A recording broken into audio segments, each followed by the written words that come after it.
بسم اللہ الرحمن الرحیم۔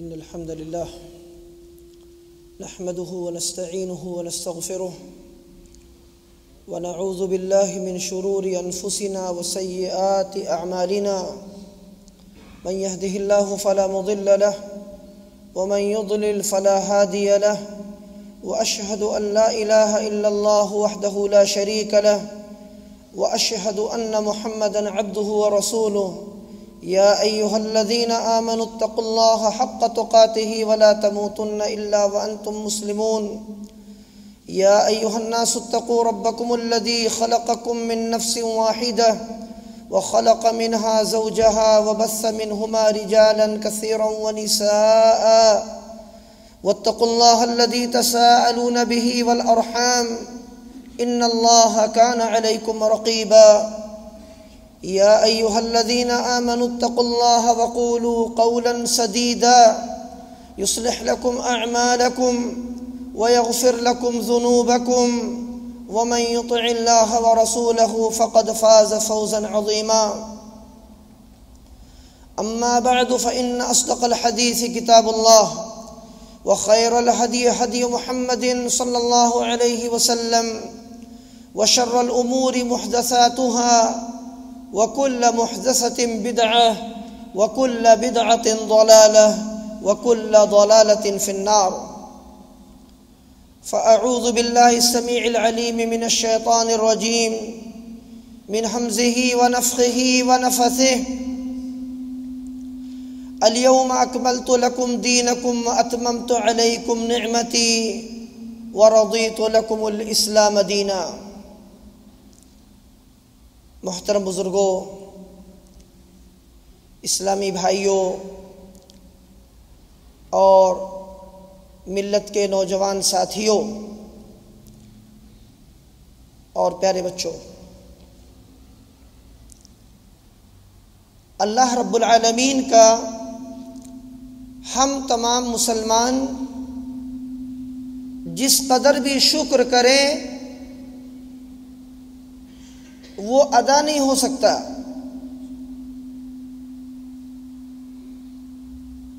اس کی عظیم الشان اور بے شمار نعمتوں کا شکر ادا ہی نہیں کیا جا سکتا، بالخصوص اس نعمت کا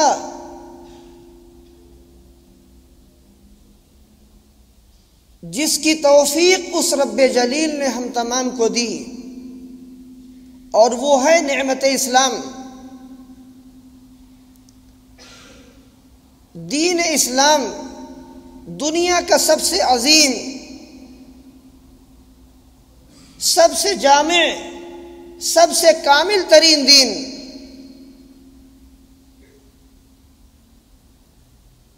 اس دین کو جب اللہ رب العالمین نے اتارا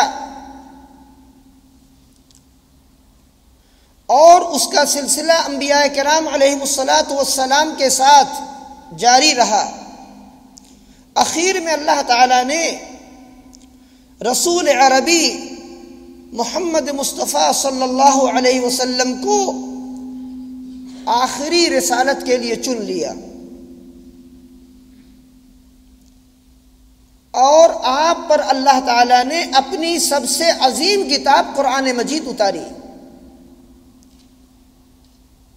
اور 23 سال کے عرصے میں اس دین کو، اس کی تعلیمات کو مکمل کر دیا۔ اور حجۃ الوداع کے موقع پر جبکہ نبی اکرم علیہ السلام میدان عرفات میں تھے، جمعہ کا دن تھا، اس دن قرآن مقدس کی ایک عظیم ترین آیت اللہ نے اتاری، الیوم اکملت لکم دینکم واتممت علیکم نعمتی ورضیت لکم الاسلام دینا۔ آج کے دن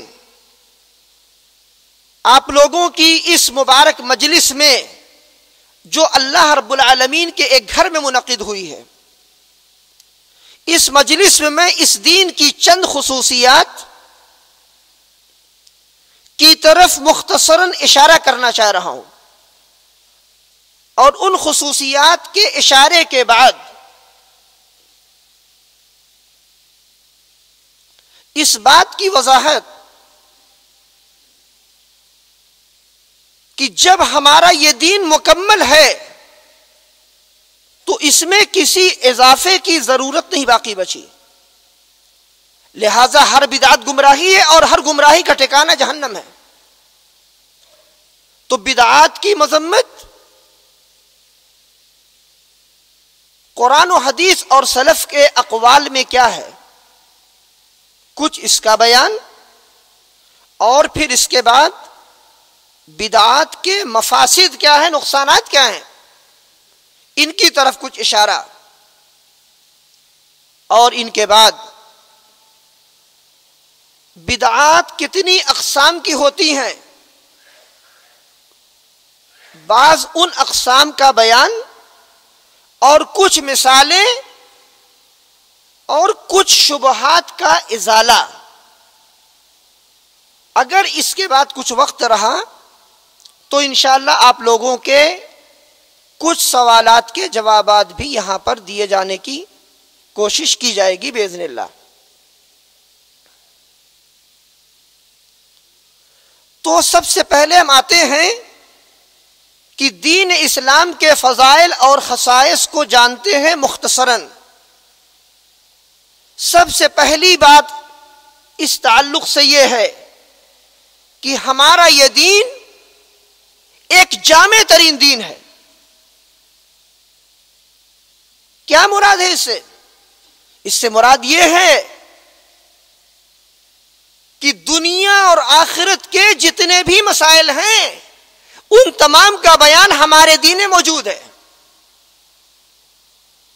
زندگی کا کوئی گوشہ ایسا نہیں ہے جسے نبی اکرم علیہ الصلاۃ والسلام نے چھوڑ دیا ہو، بیان نہ کیا ہو، یا اس سے پہلے یعنی سنت سے پہلے قرآن مجید میں اس کا تبیان موجود نہ ہو۔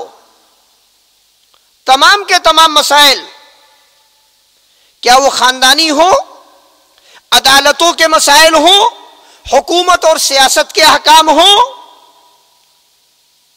جنگ اور صلح کے احکام ہوں، نکاح و طلاق کے مسائل ہوں، وراثت کے مسائل ہوں، طہارت کے، عبادت کے،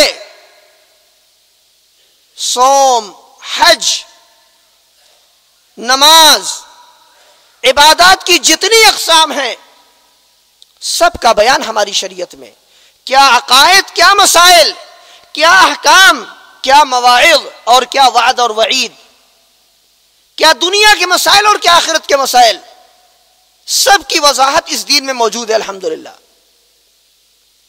اس بات کا دعویٰ دنیا کے کسی دین کے ماننے والوں کو نہیں کہ ان کا دین مکمل ہے اور ان کی شریعت جامع ہے۔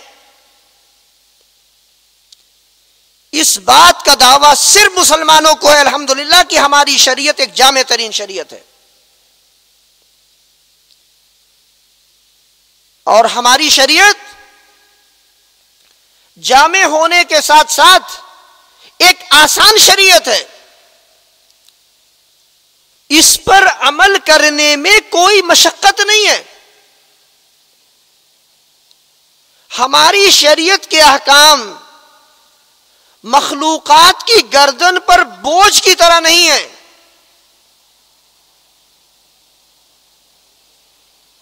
یہود و نصارہ کے ہاں جس شریعت پہ عمل کیا جا رہا ہے آج تک، اس شریعت میں، کیونکہ شریعت میں وہ دونوں ایک ہیں، یہود و نصارہ، شریعت یعنی فقہی مسائل میں، فروعی احکام کے اندر، چند مسائل کی تبدیلی ان کے یہاں ہے، ورنہ اصل وہ لوگ دونوں شریعت میں ایک ہیں۔ تو ان احکام کو قرآن مجید نے اغلال سے تعبیر کیا ہے، یعنی بیڑیاں، زنجیریں ہیں یہود و نصارہ کے احکام میں، اور نبی اکرم علیہ الصلوۃ والسلام کی خصوصیت بتائی قرآن مجید کے اندر، وَيَضَعُ عَنْهُمْ إِصْرَهُمْ وَالْأَغْلَالَ الَّتِي كَانَتْ عَلَيْهِمْ، اور جس نبی امی کو ہم بھیجیں گے وہ نبی امی ان کے بوجھ کو اور ان کی بیڑیوں کو اٹھا کر پھینک دے گا۔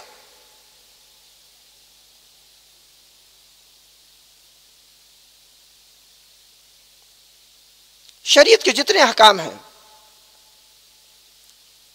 وہ احکام بہت ہی آسان کا مفہوم آج بعض لوگوں نے اپنی مرضی پہ سمجھ لیا ہے۔ وہ کیسے؟ جو ہمیں اچھا لگے گا وہ آسان، اس پہ عمل کریں گے، جو ہمیں پسند نہیں ہے کہیں گے بھائی شریعت تو آسان ہے دیکھیے، لہٰذا آپ ہمیں جماعت سے نماز پڑھنے کے لیے مت کہیے، ہماری مرضی، پڑھ لیا مسجد مل گئی، اور نہیں تو ہم نہیں جائیں گے۔ تو آسان کا مفہوم شریعت میں یہ ہے کہ جس طرح وہ حکم موجود ہے کتاب و سنت میں، اسی طرح وہ آسان ہی ہے، اور اگر کہیں پر کوئی تنگی، مشقت، پریشانی آتی ہے تو شریعت نے اس پریشانی کو اٹھا دیا ہے۔ جیسے ایک آدمی کھڑے ہو کے نماز نہیں پڑھ سکتا ہے، بیمار ہے، تو شریعت وہاں پہ آسانی لے کے آتی ہے، آپ بیٹھ کے پڑھیے۔ جو آدمی بیٹھ کے نہیں پڑھ سکتا ہے، شریعت کہتی ہے آپ لیٹ کے پڑھ سکتے ہیں نماز، پہلو پہ آپ پڑھیے، یہ ہے آسانی۔ لیکن نماز نہیں معاف ہوگی جب تک انسان ہوش میں ہے، وہ مکلف ہے۔ موت سے پہلے نماز نہیں معاف ہے، عبادت نہیں معاف ہے یہ۔ اور انسان کو عبادت کے لیے، بالخصوص نماز کے لیے، تیمم کو شرط بتایا شریعت نے، وضو کو کہہ رہا ہوں، طہارت کو شرط بتایا ہے کہ وضو کے بغیر، طہارت کے بغیر نماز نہیں ہے۔ لیکن ایک آدمی گیا ایک جگہ، وہاں پانی نہیں، پانی ختم ہو گیا، تو اس بیچارے کے لیے کیا حکم ہے؟ اس کے لیے شریعت نے بدل دیا ہے کہ وہ مٹی سے تیمم کرے، جو مٹی پاک ہو، اور اس کی طہارت ہو گئی۔ اس معنی میں یہ شریعت بالکل آسان ہے، اس پر عمل کرنا بالکل آسان ہے۔ یہ شریعت کے بعض خصائص اور فضائل ہیں۔ اور اس کے بعد ہماری شریعت ایک محفوظ شریعت ہے، قرآن بھی محفوظ اور احادیث بھی محفوظ۔ دنیا میں جتنے ادیان ہیں، نہ ان کی کتابیں محفوظ، نہ ان کے احکام محفوظ، نہ ان کے انبیاء کی سیرتیں محفوظ۔ ہمارے پیارے حبیب رسول مجتبیٰ صلی اللہ علیہ وسلم کی زندگی کا ایک ایک دن نبوت ملنے کے بعد سے محفوظ، الحمدللہ۔ آپ کے سفر کے حالات، حضر کے حالات، عبادت کے حالات، رات کی عبادتیں، دن کی عبادتیں، نماز کا طریقہ، روزے کا طریقہ، حج کا طریقہ، جہاد کا طریقہ، پڑوسیوں سے سلوک، قرابت داروں سے، دشمنوں سے، زندگی کے ہر گوشے میں آپ کی تعلیمات محفوظ ہے، الحمدللہ۔ نبی اکرم علیہ الصلوۃ والسلام کے علاوہ کسی اور نبی کے حالات کوئی بیان کر دے کہ نوح علیہ الصلوۃ والسلام کی شریعت میں وضو کا کیا طریقہ تھا، ابراہیم علیہ الصلوۃ والسلام کے ہاں غسل کا کیا طریقہ تھا، کوئی نہیں بیان کر سکتا۔ نہ ان کی سیرتیں محفوظ، نہ ان کے فتاوے محفوظ۔ یہ بھی اسلام کا ایک عظیم معجزہ ہے، الحمدللہ، کہ ہماری شریعت ایک محفوظ شریعت ہے۔ اور ہماری شریعت، ہمارا دین جیسے وحی کے دلائل سے مزین ہے اسی طرح عقل کے دلائل سے بھی غالب ہے. ہماری شریعت کے عقائد، اس کے احکام، اس کی عبادتیں، اس کی اخلاقیات، اس کے معاملات عقل سے بھی نہیں ٹکراتے ہیں. یہ بھی اس شریعت کے خصائص اور عظیم فضائل میں سے ہیں. اور اس کے بعد اس شریعت کے عظیم فضائل میں سے بتایا کہ یہ ایک کامل ترین شریعت ہے. جب یہ شریعت کامل ہے تو کسی نہ کمی کی گنجائش ہے نہ اضافہ کرنے کی گنجائش. امام مالک رحمہ اللہ تعالی کہتے تھے من ابتدع فی الاسلام بدعتا یراها حسنہ، کہ جس کسی انسان نے اسلام کے نام پر کوئی بدعت ایجاد کی جسے وہ بدعت حسنہ سمجھ رہا ہے،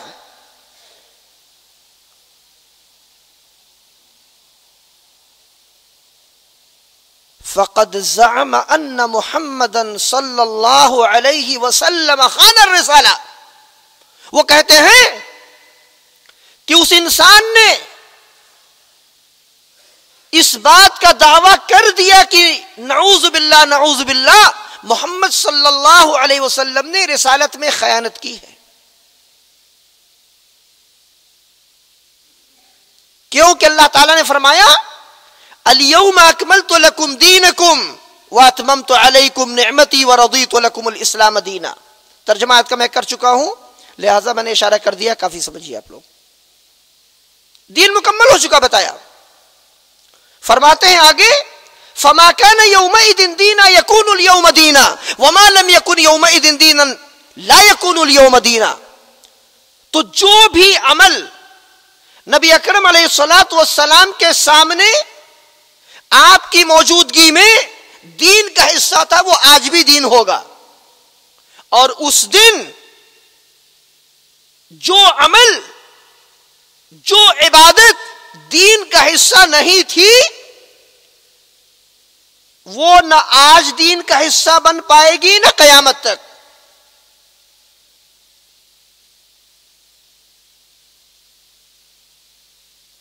اور عائشہ رضی اللہ تعالی عنہا صدیقہ بنت صدیق ام المؤمنین کہتی ہیں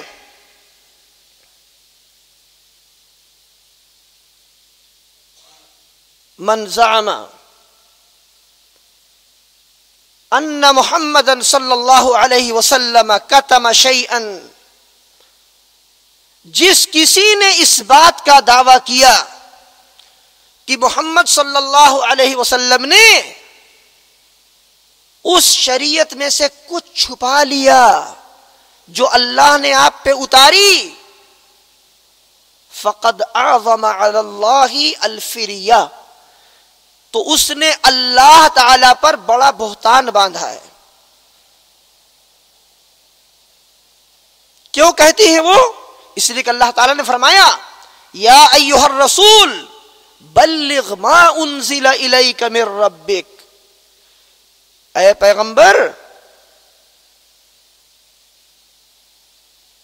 یہ خطاب نبی اکرم علیہ السلام سے بڑا عظیم خطاب ہے کہ اللہ تعالیٰ قرآن میں کہتا ہے یا ایھا النبی یا ایھا الرسول، آپ کے مقام عظمت کو بیان کر رہا اللہ تعالیٰ کہ اے میرے عظیم الشان پیغمبر، آپ کی طرف آپ کے رب کی جانب سے جو کچھ بھی اتارا گیا آپ اسے پہنچا دیجئے. اس آیت میں بڑی عظیم دلالتیں اور بڑے معانی پائے جاتے ہیں. پہلی بات، نبی اکرم علیہ الصلوۃ والسلام پر واجب تھا کہ اللہ کے جو احکامات اترے آپ ان کو لوگوں تک پہنچائیں. اور دوسری بات، جو احکامات رب العالمین کی طرف سے اترتے ان کا پہنچانا واجب ہے.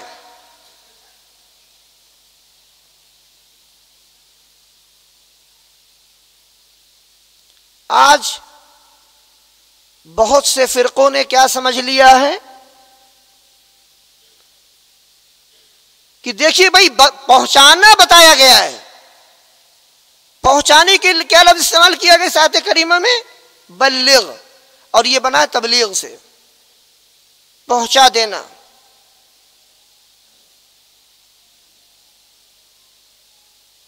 پہنچانے کی دلالت کیا ہے؟ کہ آپ کے پاس کوئی چیز موجود ہے، آپ کے قبضے میں، آپ کے ہاتھ میں کوئی چیز ہے، آپ اسے لے جا رہے ہیں، پہنچا رہے ہیں لوگوں کو.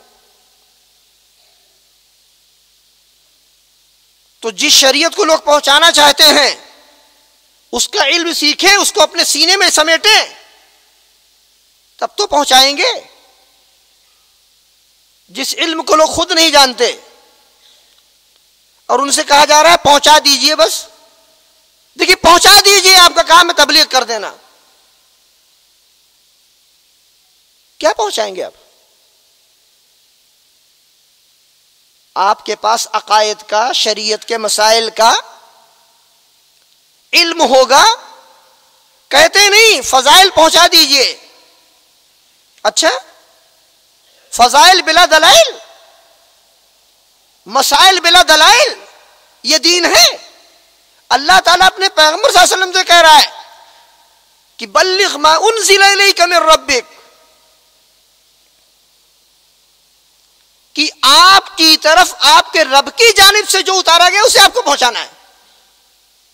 لہذا جو لوگ آج دین پہنچانا چاہتے ہیں یا تبلیغ کرنا چاہتے ہیں، انہیں چاہیے کہ وہ تنزیل کی تبلیغ کریں. کس کی تنزیل؟ شریعت کے مسائل اور احکام جو آسمان سے نازل ہوئے ہیں. بس اپنے افکار، جھوٹے خواب، گڑی ہوئی کرامات، گڑی ہوئی حدیثیں، قصے، کہانی اور واقعات،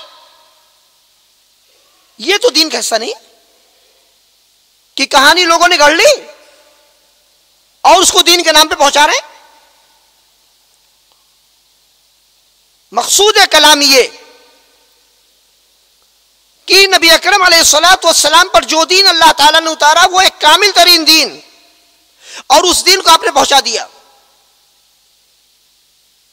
اور آپ نے فرمایا ما ترکت شیئا یقربکم الی اللہ و الی الجنہ الا وقد بین لکم. طبرانی وغیرہ کی روایت ہے، صحیح حدیث ہے کہ اللہ تعالی سے قریب کرنے والا کوئی عمل، جنت تک پہنچانے والا کوئی عمل ایسا نہیں ہے جو تم سے بیان نہ کر دیا گیا ہو، وہ سب میں نے بتا دیا.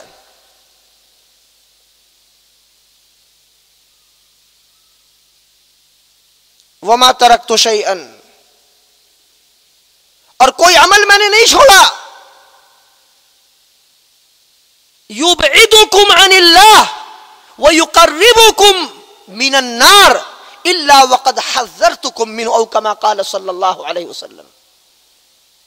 اللہ سے دور کرنے والا، جہنم سے قریب کرنے والا کوئی عمل بھی نہیں ہے مگر میں نے اسے ضرور بیان کر دیا ہے تم لوگوں سے، تم کو ڈرا دیا ہے تاکہ تم بچ کے رہو.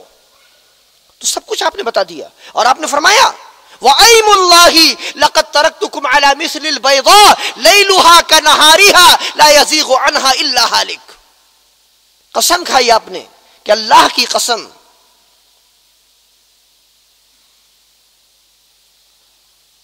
یقیناً میں تمہیں ایسی شاہراہ پر چھوڑ کے جا رہا ہوں جو بالکل روشن ہے. لیلھا کنہاریھا، جس کی رات اس کے دن کی مانند روشن. جس شریعت کی رات اس کے دن کی مانند روشن ہوگی، اس کے دن کی روشنی کا کیا پوچھنا، اس کی راتیں اتنی روشن ہیں. لا یزیغ عنہا الا ہالک، اس شریعت سے وہی گمراہ ہوگا جسے واقعتاً ہلاک ہونا ہی ہے. خود عمل کرنا چاہ رہا ہے، وہ اپنے لیے ہلاکت ہی کو تلاش کر رہا ہے. اور بعض الفاظ میں آیا کہ آپ نے فرمایا لیلھا و نہارھا سوا، اس کی راتیں اور اس کے دن دونوں برابر ہیں. تو یہ دین کامل، اور اس کی تمام باتیں آپ نے بیان کر دی، لوگوں کو سکھا دی، اور حجۃ الوداع میں آپ نے اعلان کر دیا فَلْيُبَلِّغِ الشَّاهِدُ الْغَائِبُ، جو لوگ حاضر ہیں ان کو پہنچا دے جو یہاں حاضر نہیں ہیں. اور آپ نے اللہ رب العالمین کو گواہ بنا کر صحابہ رضی اللہ تعالیٰ عنہ سے پوچھا الا هل بلغت، الا هل بلغت، الا هل بلغت، لوگوں بتاؤ میں نے پہنچا دیا دین اللہ کہ نہیں پہنچایا؟ پہنچا دیا. سب نے کہا بلغت و نصحت، آپ نے بالکل پہنچا دیا، آپ نے پہنچا دیا، آپ نے پہنچا دیا. آپ نے اس کے بعد آسمان کی طرف انگلی سے اشارہ کیا اور لوگوں کی طرف اشارہ کیا اور کہا اللہم اشہد، اللہم اشہد، اللہم اشہد، کہ اللہ تو ان لوگوں کی گواہی پر تو گواہ بن جا. تو نبی اکرم علیہ الصلوۃ والسلام نے اس دین کو پہنچا دیا، اور یہ دین کامل ہے. جب یہ دین کامل ہے تو اس میں کسی اضافے کی ضرورت کیوں پڑی؟ پتہ چلا اس میں کسی اضافے کی ضرورت نہیں. اگر کوئی اپنی طرف سے کوئی چیز دین میں لے کے آتا ہے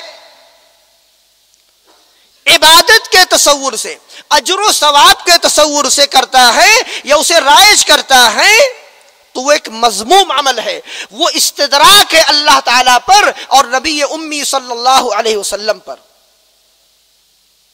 استدراک ہے. استدراک یعنی اللہ نے نہیں بتایا، خیر کی بات تھی، بھلائی کی بات ہے، اجر و ثواب کی بات ہے، نہ اللہ نے قرآن میں بتایا، نہ نبی اکرم علیہ السلام نے بتایا، لہذا ہم اس کو ایجاد کر لیتے ہیں، ثواب ہی تو ملے گا. ارے اس میں کیا غلط ہے؟ لوگ یہ کہتے ہیں کیا برائی ہے اس میں؟ کیا برائی ہے بھائی؟ اس میں برائی حقیقت میں یہی ہے کہ اگر وہ خیر کا کام ہوتا تو نبی اکرم علیہ الصلوۃ والسلام اور آپ کے اصحاب کرام رضی اللہ تعالی عنہم اجمعین اسے ضرور کرتے. لو کان خیرا لسبقونا الیہ، اگر وہ خیر کا عمل ہوتا تو ہم سے سبقت لے کے جاتے ہوئے. تو شریعت میں کسی بھی چیز کا اضافہ اس کا نام ہے بدعت. اب بدعت ہے کیا؟ آئیے اس کا مفہوم جانتے ہیں. بدعت کی تعریف میں امام شاطبی رحمہ اللہ تعالی نے بتایا کہ ہی طریقۃ مخترعۃ تضاہی الشرعیہ. بدعت دین کے اندر ایک ایسا عمل ہے، ایک ایسا راستہ ایجاد کرنا ہے جو ایک عمل کے شرعی ہونے کے مشابہ بنایا جا رہا ہے. طریقۃ فی الدین مخترعہ بتایا، دین میں اس عمل کو ایجاد کیا گیا ہے.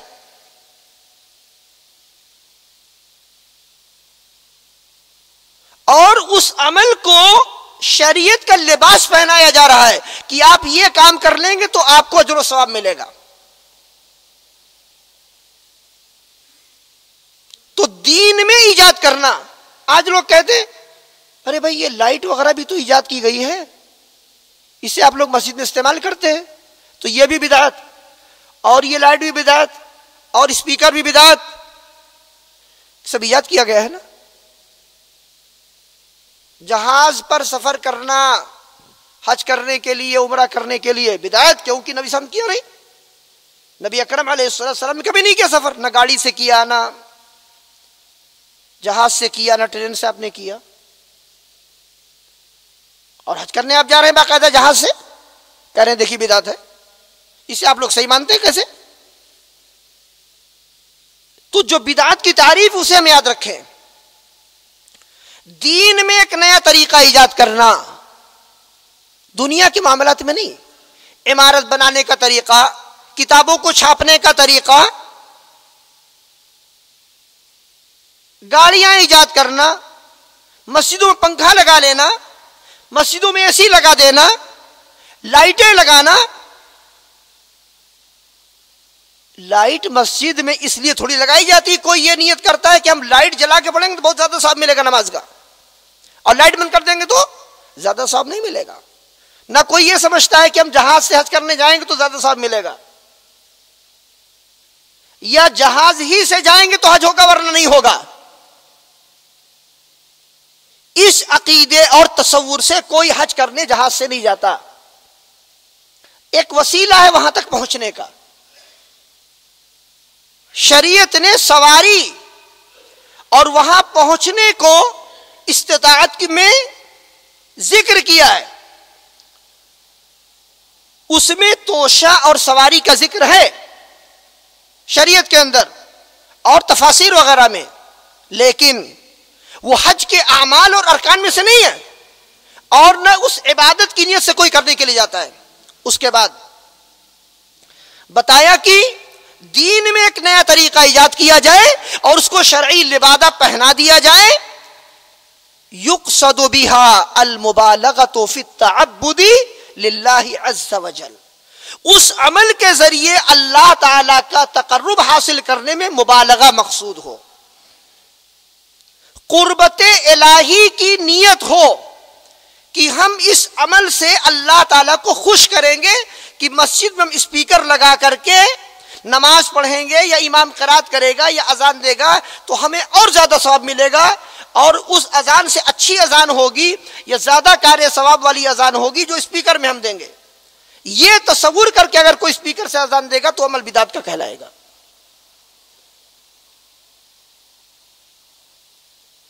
لہذا ہمیں بدعت کی تعریف کو یاد رکھنا ہے، اور بدعت شریعت کے اندر مذموم ترین عمل ہے۔ قرآن مجید میں اس کی مذمتیں بیان کی گئی، احادیث میں اس کی مذمتیں بے شمار ہیں، سلف کے اقوال میں بے شمار ہیں۔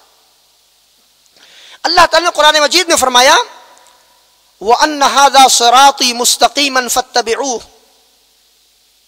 وَلَا تَتَّبِعُوا السُّبُلَ فَتَفَرَّقَ بِكُمْ عَنْ سَبِيلِهِ ذَلِكُمْ وَصَّاكُمْ بِهِ لَعَلَّكُمْ تَتَّقُونَ۔ فرمایا اور یہ ہے میرا راستہ جو بالکل سیدھا ہے، فَاتَّبِعُوهُ، اس راستے کی تم پیروی کرو، وَلَا تَتَّبِعُوا السُّبُلَ، اور صراط حقیقت میں کہتے ہیں شاہراہ کو، وہ راستہ، وہ سڑک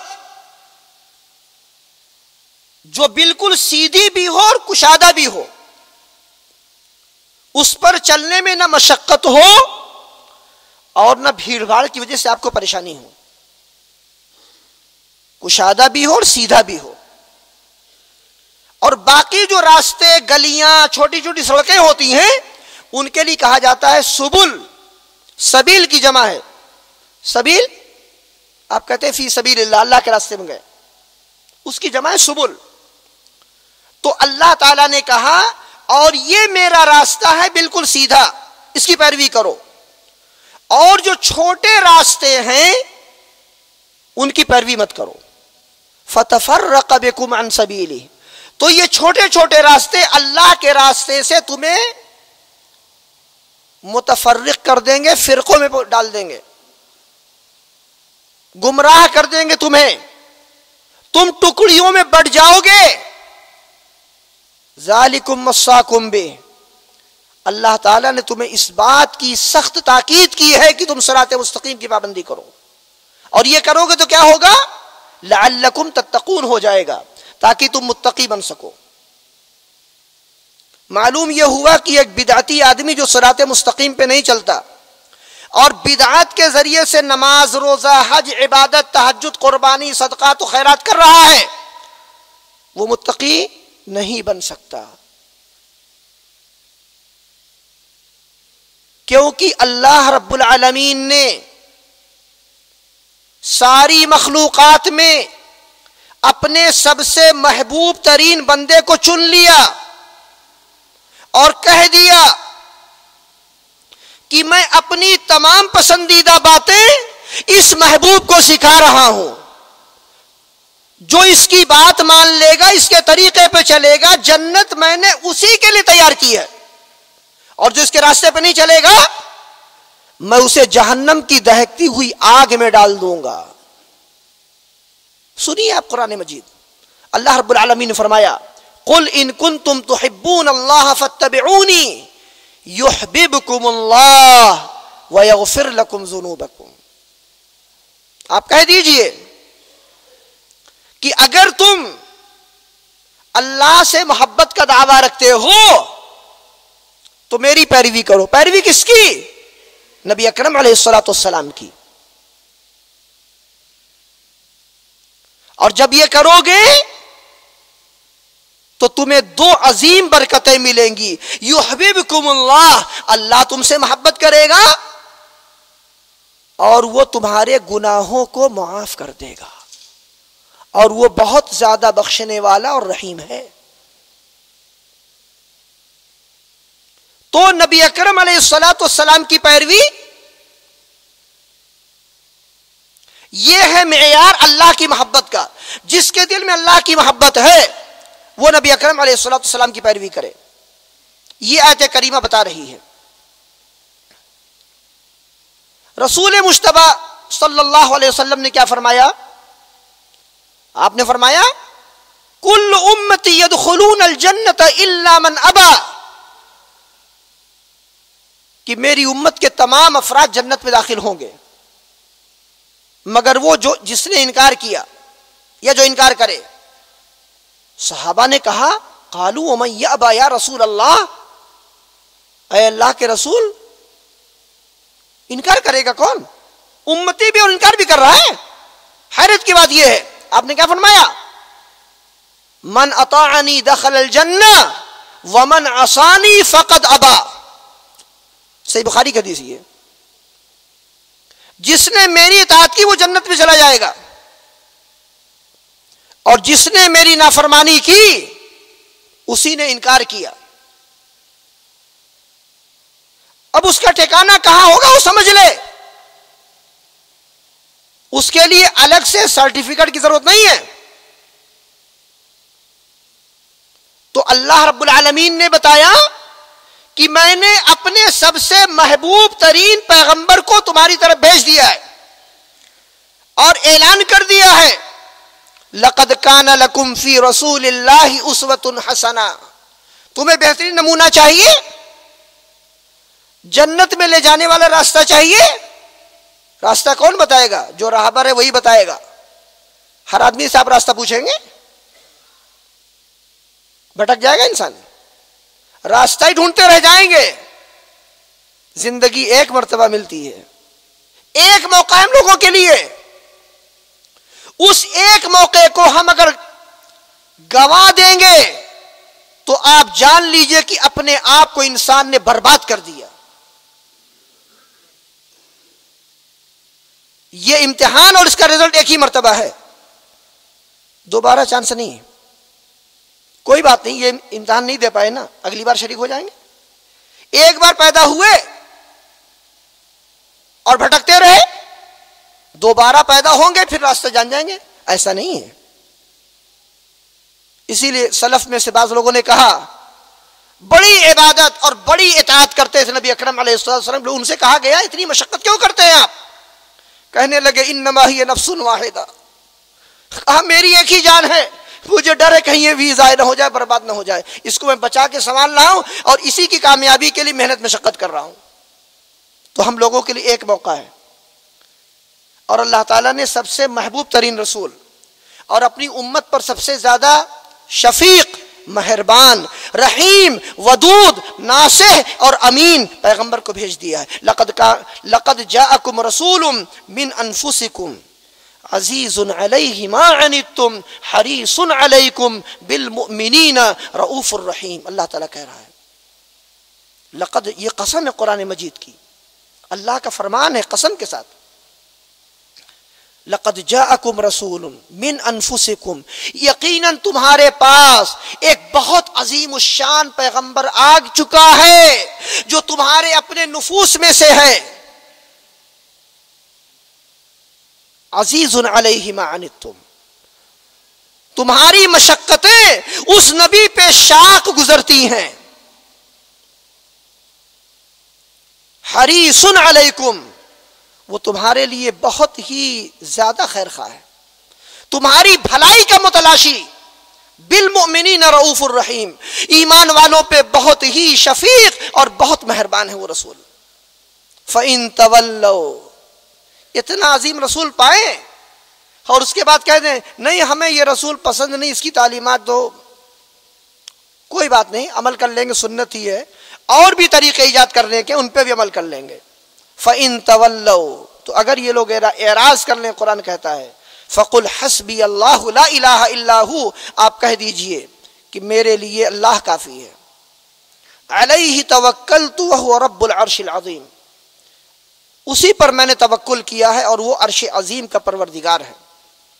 دوستو اور بھائیو، اللہ تعالیٰ نے ہم لوگوں کی طرف اپنے سب سے عظیم رسول، ساری مخلوقات کے امام اور سردار، سید الخلائق اجمعین اور اکرم الخلق علی ربہ اور امام النبیین والمرسلین اور خطیب الانبیاء یوم القیامہ، سارے انبیاء میں آپ خطیب ہیں۔ حدیث میں آئی ہے اذا کان یوم القیامت کنت امام النبیین وخطیبہم وصاحب شفاعتہم ولا فخر، کہا جب قیامت کا دن ہوگا تو سارے انبیاء کے درمیان صرف میں اکیلے خطیب ہوں گا، سب کی زبان چپ ہوگی، وہاں کوئی کلام نہیں کر سکے گا۔ آپ جانتے ہیں روز قیامت مقام محمود کی حدیث اور قرآن مجید میں سورہ اسراء میں مقام محمود کا تذکرہ، شفاعت عظمیٰ کا بیان کہ تمام ایمان والے جائیں گے انبیاء کرام علیہ السلام کے پاس کہ اللہ سے سفارش کریے، آج اللہ تعالیٰ حساب لے لے ہم لوگوں کا۔ اس موقف میں جو ہم پریشان ہیں حواللہ کی کہ یہاں سے ہمیں نجات مل جائے، سارے انبیاء کے پاس جائیں گے ایمان والے، ہر نبی کہے گا نہیں میں اللہ سے نہیں بات کر سکتا۔ رب العالمین آج بڑا غضبناک ہے، ہر نبی دوسرے کی طرف کہے گا ان سے جا کے کہو، یہاں تک کہ آدم علیہ السلام کے بعد آئیں گے نوح علیہ السلام کے پاس، ابراہیم علیہ السلام کے پاس، پھر آئیں گے پھر موسیٰ علیہ السلام کے پاس، پھر عیسیٰ علیہ السلام کے پاس، اور اس کے بعد وہ کہیں گے اذهبوا الى محمد عبد غفر اللہ له ما تقدم من ذنبه وما تأخر، اور ہر نبی کہے گا لست لها لست لها، اس مقام کے لیے میں نہیں ہوں۔ عیسیٰ علیہ السلام کہیں گے جاؤ اللہ کے محبوب بندے محمد صلی اللہ علیہ وسلم کی طرف جو خاتم الانبیاء ہیں، جو رب کے بخشے بخشائے ہیں۔ تو ایمان والے آئیں گے نبی اکرم علیہ السلام کے پاس اور کہیں گے اے اللہ کے رسول آپ اللہ سے آج سفارش کیجئے۔ آپ کہیں گے انا لہا انا لہا، میں ہوں اس مقام کے لیے، اور آپ رب کے حضور جا کر سجدے میں گر جائیں گے اور سفارش کریں گے اللہ تعالیٰ سے۔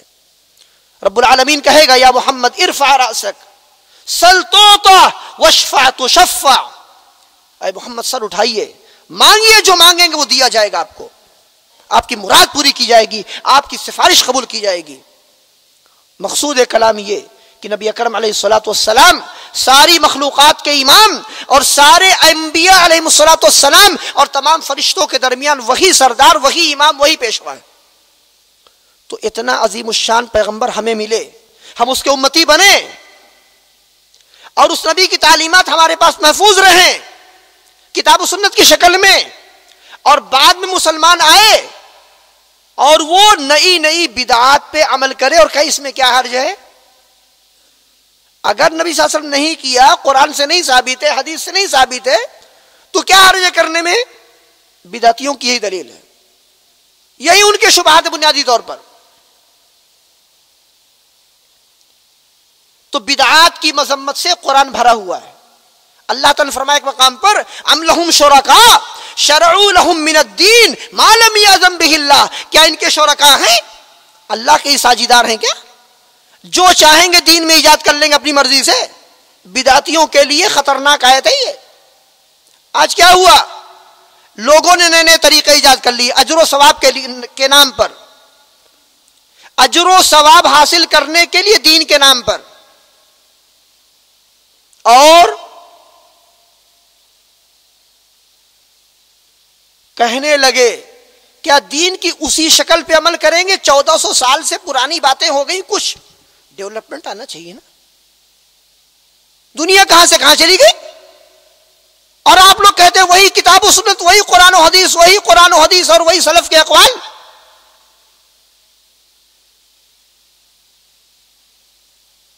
تو ہدایت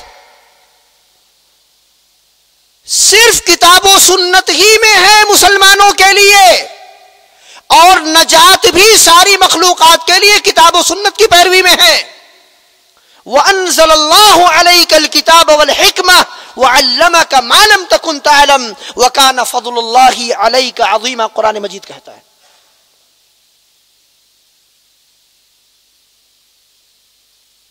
کہ اللہ تعالیٰ نے آپ پر کتاب و حکمت اتار دی ہے اور آپ کو وہ کچھ سکھا دیا آپ نہیں جانتے تھے. اور اللہ کا فضل آپ پر عظیم ہے. کیوں عظیم ہے؟ عظیم ہے اسی دلیل اس کی یہ ہے کہ اس نے آپ کو کتاب و سنت کی تعلیم دی ہے. ہم کتاب و سنت کی تعلیم کو چھوڑ کر نئے راستوں پہ جانا چاہتے ہیں. تو نبی اکرم علیہ الصلوۃ والسلام نے بھی سختی کے ساتھ بدعت اور بدعتیوں کی مذمت کی ہوئی ہے. آپ نے فرمایا من احدث فی امرنا ھذا ما لیس منہ فہو رد. ہمارے اس دین میں ہماری شریعت میں جو ایجاد کر لے اپنی طرف سے کوئی بات تو مردود ہے، اللہ کے قبول نہیں ہوگی. یہ حدیث صحیح بخاری صحیح مسلم کے الفاظ میں، اور صحیح مسلم کا لفظ ہے من عمل عملا لیس علیہ امرنا فہو رد. جس نے کوئی ایسا عمل کیا جس عمل پہ ہمارا طریقہ نہیں ہے وہ مردود اللہ تعالیٰ کے ہاں. اور آپ نے بتایا کہ جب قیامت کا دن ہوگا تو میری امت کے لوگ آئیں گے، میں حوض پر ان کو بلا رہا ہوں گا، میرے پاس آئیں گے، اور اس کے بعد کیا ہوگا؟ لَيُزَادَنَّ نَاسٌ مِّنْ أُمَّتِي كَمَا يُزَادُ الْبَعِيرُ الضَّالُ. میری امت کے بہت سے لوگوں کو اس حوض پر سے بھگا دیا جائے گا جیسے بھٹکے ہوئے اونٹ کو بھگا دیا جاتا ہے. تو میں کہوں گا، یہ کون بھگانے والے ہوں گے؟ فرشتے ہوں گے. میں کہوں گا، بہت سے الفاظ حدیث میں ہیں، اصحابی اصحابی یا امتی امتی، یہ میری امت کے افراد ہیں، یہ میں پہچاننا ہوں ان کو. صحابہ نے آپ کیسے پہچانیں گے؟ ایسے لوگ بھی آئیں گے جو بعد میں آئیں گے، ان کو آپ نے دیکھا بھی نہیں ہوگا. کہاں میں وضو کے نشانات سے پہچان لوں گا ان کو. وضو کے نشانات انسان کے بدن پر، وضو کے مقامات پر قیامت کے دن ان مقامات پر نور ہوگا وضو کے نشانات کی برکت سے. اس سے آپ پہچان لیں گے میری امت کا یہ فرد ہے اور یہ حوض پر پانی کے لیے آیا ہے، پیاسا ہے، تڑپ رہا ہے، اور فرشتے اسے مار کے بھگا رہے ہیں. تو نبی اکرم علیہ الصلوۃ والسلام جب یہ کہیں گے میری امت کے افراد ہیں، میری امت کے افراد ہیں، تو فرشتے کیا کہیں گے؟ کہیں گے انک لا تدری ما احدثوا بعدک. آپ کو نہیں پتا کہ آپ کے بعد ان لوگوں نے کون کون سی بدعتیں ایجاد کی. تو کیا کہیں گے نبی اکرم علیہ الصلوۃ والسلام؟ فرشتوں کی تائید کریں گے، اپنی امت کے افراد کو دیکھیں گے. آپ کہیں گے سحقن سحقن لمن غیر بعدی. جن لوگوں نے میرے بعد میرے دین کو بدل دیا ان کو بھگاؤ، دور کرو ان کو، میری نظروں سے نگاہوں سے دور کر دو ان کو، اور ان کو وہاں سے بھگا دیا جائے گا. تو بدعتی انسان روز قیامت حوض کوثر کے پانی سے محروم کر دیا جائے گا. بدعتی کی حیثیت ہے، اور بدعات کی اتنی مذمت ہے شریعت کے اندر. اور نبی اکرم علیہ الصلوۃ والسلام ہر خطبے میں کہتے ہیں ان خیر الحدیث کتاب اللہ وخیر الہدی ہدی محمد صلی اللہ علیہ وسلم وشر الامور محدثاتها وكل محدثة بدعة وكل بدعة ضلالة وكل ضلالة في النار. جمعہ کا خطبہ ہو، نکاح کا خطبہ ہو، کسی مجلس کا خطبہ ہو، آپ اس خطبے کو عام طور سے پڑھتے تھے. کیوں پڑھتے تھے؟ تاکہ صحابہ رضی اللہ تعالی عنہم کے ذہن میں بدعات کی مذمت اور برائی واضح ہو جائے، بیٹھ جائے. آپ کہتے تھے دین میں ہر وہ چیز جو ایجاد کر لی جائے وہ بدعت ہے، اور ہر بدعت گمراہی ہے، اور ہر گمراہی جہنم میں لے جانے والی ہے. اسی لیے صحابہ رضی اللہ تعالی عنہم کے اواخر کے عہد میں بہت سی بدعات اور بدعتی پیدا ہوئے، جیسے قدریہ اور خوارج وغیرہ. صحابہ کے آخری زمانے میں یہ لوگ ہیں. لیکن ایک صحابی بھی ان بدعتی فرقوں میں شامل نہیں ہوا. کیوں؟ بدعات سے نفرت پر جو تربیت کی تھی ان کی نبی اکرم علیہ الصلوۃ والسلام نے. اس لیے لہذا ہم لوگوں کو بھی بدعات سے ہمیشہ متنفر رہنا چاہیے، اور رسول کریم صلی اللہ علیہ وسلم کے بتائے ہوئے طریقے کو کافی وافی سمجھنا چاہیے. ایک مرتبہ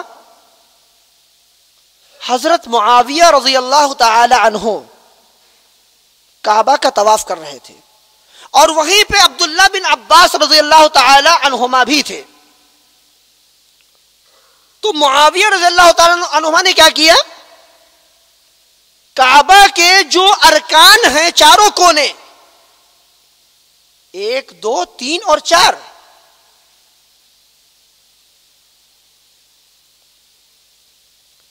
چاروں کونوں کو وہ مسح کر رہے تھے، ہاتھ سے چھو رہے تھے، استلام کر رہے تھے. اور آپ جانتے ہیں جن لوگوں نے حج کیا، عمرہ کیا، کہ استلام یعنی کعبہ کے کونوں کو اپنے ہاتھ سے چھونا وہ صرف رکن یمانی اور حجر اسود کے ساتھ ہے، بس باقی جو 2 کونے ان کو نہیں ہے.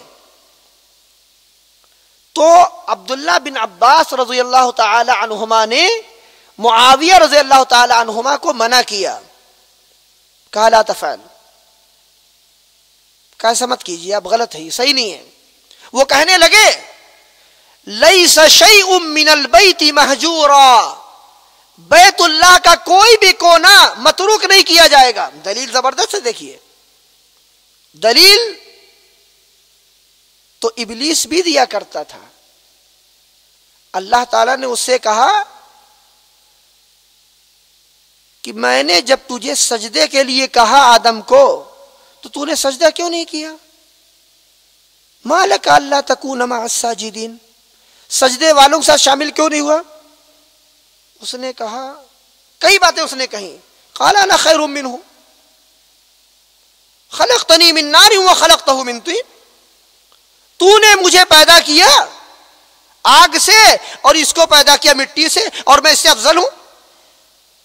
انا خیر منہ کہا اس نے، اور کہنے لگا قال اسجد لمن خلقت طینا، جسے تو نے مٹی سے پیدا کیا، گیلی مٹی سے، کیا اس کو میں سجدہ کر لوں؟ تو اس کی دلیل کیا تھی کہ آگ مٹی سے افضل ہے. کیسے؟ کیونکہ آگ آپ جلائی تو بلندی کی طرف اڑ کے جاتی ہے نا، اور مٹی آپ پھینکی دیکھیے نیچے گرے گی. یہ اس کی دلیل تھی. حالانکہ تقریباً 100 دلائل موجود ہیں اس بات پر کہ مٹی افضل ہے آگ سے. مٹی میں تواضع، خاکساری، تذلل، حسن اخلاق، تعاون کا جذبہ یہ پایا جاتا ہے. تعاون کا جذبہ کیسے؟ کوہار کو آپ دیکھیے، مٹی کو گیلی کرتا ہے، جس طرح برتن کی ضرورت ہے ڈھال کر آپ کو دے دیتا ہے سکھا کر کے. آپ پانی پیتے ہیں، استعمال کرتے ہیں. تو مٹی میں تعاون کا جذبہ ہے، ہمدردی کا جذبہ ہے. آپ اس سے عمارت بنا لیجئے، گھر بنا لیجئے، آپ مکان بنا لیجئے، مسجد بنا لیجئے. لیکن آپ آگ جلا دی، اس لکڑی کو جلا دے گی. آگ آپ جہاں لگا دیں گے علاقے کو تباہ کر دے گی وہ. تو آگ کی فضیلت کہاں ہوئی؟ فضیلت تو مٹی کی ہوئی. تو میں بتا یہ رہا تھا کہ دلیل بدعتی بھی دیا کرتے اور دلیل ابلیس بھی دیا کرتا تھا، اور آج کے بھی تمام بدعتی دلیل دیا کرتے ہیں. لیکن دلیل کتاب و سنت سے ہونی چاہیے اور شریعت کے مطابق ہونی چاہیے اور سلف کے منہج کے مطابق ہونی چاہیے. تو عبداللہ بن عباس رضی اللہ تعالی عنہما نے جواب دیا، معاویہ رضی اللہ تعالی عنہما کو کہا لقد کان لکم فی رسول اللہ اسوۃ حسنہ، کہا کہ اللہ تعالیٰ نے فرمایا کہ تم سب کے لیے اللہ کے رسول کی زندگی میں بہترین نمونہ ہے. اور نبی اکرم علیہ الصلوۃ والسلام کو دیکھا کہ آپ صلی اللہ علیہ وسلم صرف رکن یمانی اور حجر اسود کا استلام کیا کرتے تھے بس. تو معاویہ رضی اللہ تعالی عنہما نے اقرار کر لیا اور قبول کر لی انہوں نے ان کی بات، سنت کے مطابق انہوں نے اپنے آپ کو سنت کے حوالے کر دیا، سنت کے مطابق انہوں نے حج اور عمرہ کیا. اسی طرح آج ہم میں سے جس انسان کو اس کا کوئی عمل، کوئی مسئلہ شریعت اور سنت کے خلاف نظر ہے، اسے چاہیے فوراً چھوڑ دے اسے، اور یہ اس کے ایمان کا تقاضا ہے. قرآن مجید کہتا ہے فَلَا وَرَبِّكَ لَا يُؤْمِنُونَ حَتَّى يُحَكِّمُوكَ فِي مَا شَجَرَ بَيْنَهُمْ ثُمَّ لَا يَجِدُوا فِي أَنفُسِهِمْ حَرَجًا مِّمَّا قَضَيْتَ وَيُسَلِّمُوا تَسْلِيمًا.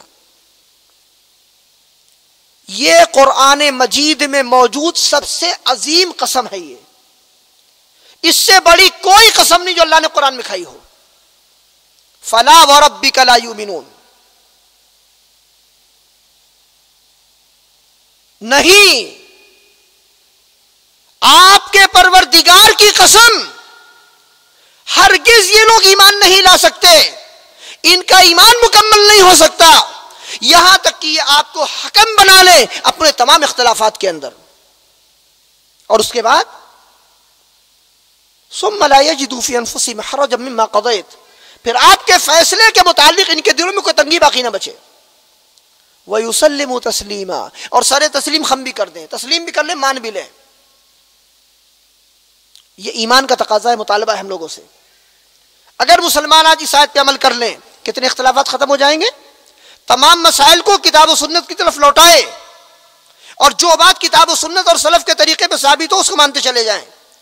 اختلافات میں نہیں کہہ رہا ہوں ختم ہو جائیں گے تمام کے تمام، بے شمار اختلافی مسائل ختم ہو جائیں گے، چند مسائل بچیں گے جو اجتہادی ہوں گے بس. قریب تو ہو جائیں گے مسلمان. یہ جو فرقے بندیاں ہو گئی، ٹولیاں، یہ کیوں ہوئی ہیں؟ یہ کتاب و سنت کے واضح دلائل کو چھوڑنے کی وجہ سے ہوئی ہیں. نبی اکرم علیہ الصلوۃ والسلام کی شاہراہ سے بغاوت کرنے کی وجہ سے ہوئی ہیں. الگ الگ فرقے، الگ الگ پارٹیاں جنہیں لوگوں نے جماعتوں کا نام دیا، جماعت فلانیہ، جماعت فلانیہ. ہمارے جماعت کے نام لکھیں جماعت تھوڑی بن جائے گی. جماعت اسلام میں ایک ہوتی ہے، وہ جماعت جو کتاب و سنت کی پیروکار ہو، جو سلف صالحین، تابعین، تبع تابعین، اور سلف صالحین سے مراد جو میں نے شروع میں کہا اصحاب کرام رضی اللہ تعالی عنہم اور ان کے تمام متبعین جو آئیں گے، بھلے اور احسان کے طریقے پہ اتباع کرنے والے، وہ تمام مراد ہیں. تو جو لوگ ان کی پیروی کریں گے حقیقت میں یہی لوگ الجماعہ ہیں، اور ان کے علاوہ فرقے ہیں. تو کوئی فرقہ بنا لے اور فرقے بنا کر کے تقسیم کر لے امت میں اور دعوت دے فرقے کی طرف، یہ اسلام کو ٹکڑے کرنا ہے، مسلمانوں میں تفرقہ ڈالنا ہے. اور بدعات کا خطرناک ایک نقصان یہ ہے کہ امت میں پھوٹ ڈال دیتی ہے بدعات. تو بدعات کی مذمت آپ نے سنی قرآن اور حدیث کے اندر. سلف میں بدعات کی مذمت پر اتنے اقوال، اتنے آثار ہیں کہ ان کا احاطہ یہاں پر کیا بھی نہیں جا سکتا. میں چند ایک کی طرف اشارہ کرتا ہوں. بدعات اور بدعتی کی مذمت اسلاف کرام رضی اللہ تعالی عنہم کے یہاں